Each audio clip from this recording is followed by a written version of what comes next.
I wanted to talk a little bit about the logistics of flying a drone, right? And about avoiding potential hazards because obviously now this is a battery box that I need to get on with at some point, but I'm just going to use this battery box to represent buildings, right? I forget how can I represent this, and I think the best way to do this is to use these battery boxes, really. So imagine these battery boxes are actually houses, um, right?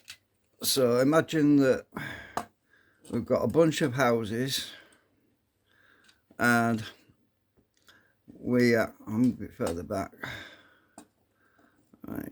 So we've got a bunch of tall buildings. You're going to think, what the hell am I going on about now? Yeah, all right. I'm just trying to explain it simply, right? So imagine you got a bunch of tall buildings right around you, and you're flying between these buildings. Now, these buildings might be lower down in altitude, so imagine that actually. I'll just pause a sec. Right, so those buildings are a bit lower down in altitude, so they're actually lower. So we have a lower altitude, we have a slope, and that's pretty much where I am actually. So, and then you've got another problem. You have telephone wires um, across the where the buildings are. You've got these paintbrushes represent telephone wires, by the way. So we've got a bunch of telephone wires going to a pole, right? And you want to avoid crashing into the telephone wires when you're flying your drone. So let's imagine that we are aware that the drone has automatic return, right? Now, what you don't want to be doing is if you take off from here, right? Let's say you take off from this location and you fly up and you move across and you're in this location at high altitude, right? And you're actually taking video, you're panning around, you're taking video, and your battery's about to go into auto return, right? Well, you don't want to be there when the automatic return function takes hold, because what can happen is the drone will actually start to descend and it will start to return to home. And guess what? You're going to hit the telephone wires. You're going to, yeah, and you're probably going to lose your drone, or it's going to get hung up in the telephone wires. So you don't want to be in that situation. You want to have your drone on the side away from the telephone wires. So you want a point of origin. If you want to fly over here, you need to have your point of origin or automatic landing zone in this area, right? So you want to make that your home position so that when you're flying, the telephone wires are over here and you take off and you're over here flying and automatic return, then it will come down and it will land away from the telephone wires. And the same is true if you're flying from over here. So let's say over here, right? There's a castle and there's the sea, and I want to take off. So you take off, and you're at say 200 feet, right? And that's your point of origin there. So you're at 200 feet, and what you don't want to do is fly over the buildings on the other side of the street and then at a lower altitude. Okay, automatic return, it's going to gain altitude, but there's no guarantee if it's a cheap drone that it's going to gain enough altitude to miss the buildings. So you could easily run into the buildings on the way back to the automatic return point. Unless it's a decent drone. I mean, the Seafly Faith Mini is good because you can set the altitude, the return altitude on it. You can set it to whatever altitude you need within the legal amount, 120 meters or 400 feet. So you'd be well clear of those buildings during an automatic return point before it came to land. But the cheap drones, I mean, I was playing around with the GD95 and the automatic return, when it took hold, it only actually went up for like, I think it was 20 meters. No, hang on a minute. Oh, it was 10 meters, wasn't it?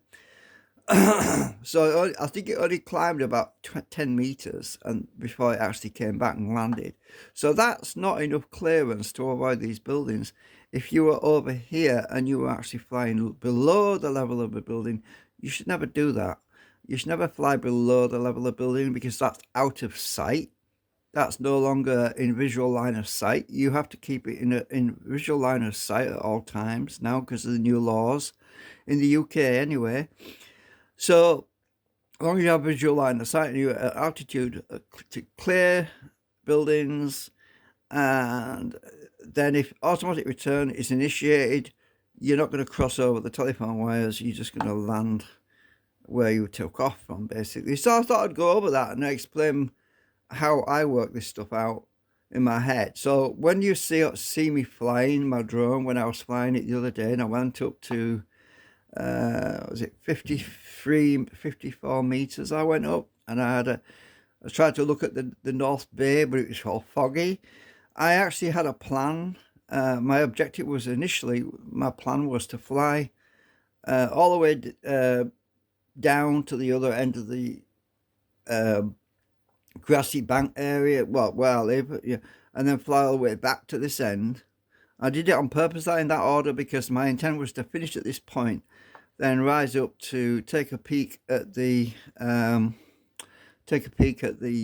North Bay, because I didn't get that the previous video, but this time it was foggy, so I didn't really get much of that at all because of the fog. But and then obviously some passers-by came, and now normally I would have just ignored them, but I was in a safe position because my automatic return was over here, and it was on this side of the telephone wires. So the telephone wires behind me, I was in direct line, and I was demonstrating the fact that I couldn't go towards the school because let's say that's the school, right? I was demonstrating the obstacle avoidance wouldn't let me because I was still on this side. It was in a safe area. So when it actually did an auto return, it went up and it came over and it landed. So I knew I was in a safe zone area. There was no hazards immediately around me because I was well forward from these buildings.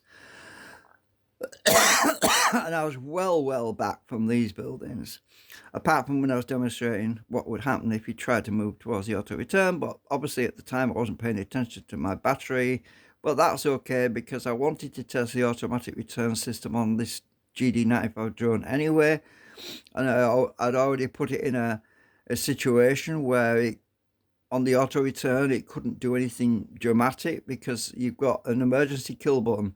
I don't know if I told you, but on the app on the GD95 you've got a red button at the top right hand corner of the app. It says stop, and that is an emergency stop button. If you tap it with your finger, a little box comes up and it says are you sure, and you say, if you click yes, the drone will literally just collapse and drop to ground. So that's an emergency stop. You only use that in an emergency because obviously if the drone had landed on the concrete, it would have smashed into pieces. But I didn't need to use it obviously because it functioned the way it was supposed to do, which was to climb up a bit, then return to home and land. And it did that fine.